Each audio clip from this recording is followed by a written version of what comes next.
राज्य को 2 दिन मध्यम वर्षा संभावना। 15 जिला को जारी है येलो वार्निंग। सतर्क रहिबा को पाणीपाग विभाग परामर्श। राज्य को 2 दिन स्वल्परू मध्यम धरणर वर्षा संभावना नहीं सूचना देछि भुवनेश्वर आंचलिक पाणीपाग विभाग। राज्य में आसंता 27 तारिख बिजुली घड़घड़ी सह होई पारे स्वल्परू मध्यम धरणर वर्षा। यह सह घंटा प्रति 40 रु 50 किलोमीटर बेगरे पवन बहिबा संभावना थिबा बेले सूचना देछि पाणीपाग विभाग।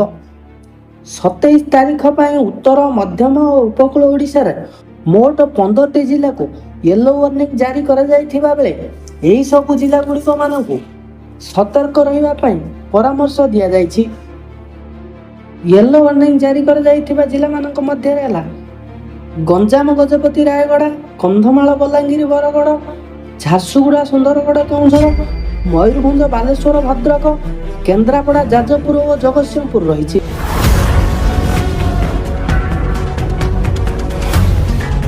सेपटे 28 तारिख मध्य उत्तर दक्षिण उपकूल ओडिशा रे किछि जिले में स्वल्प मध्यम धरणर वर्षा संभावना थिबा सूचना देछि आंचलिक पाणीपाग विभाग।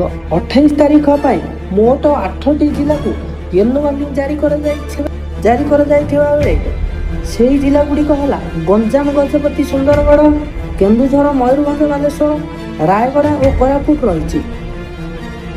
यही सब जिला मानक मध्य स्वल्परू मध्यम धरणर वर्षा संभावना थिबा बेले घंटा प्रति पवन बेग 40 रु 50 किलोमीटर बेगरे पवन बही पारे।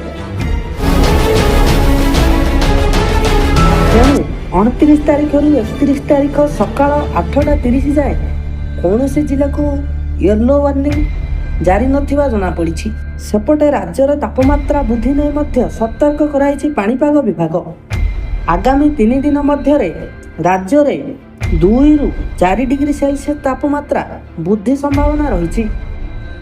सेहीपरि यही समय मध्य राज्य में सर्वाधिक तापमात्रा 36 डिग्री सेल्सियस और सर्वनिम्न तापमात्रा 21 डिग्री सेल्सियस रहिबो बोली सूचना देछि भुवनेश्वर आंचलिक पाणीपाग विभाग। Bureau report, STV news Odisha.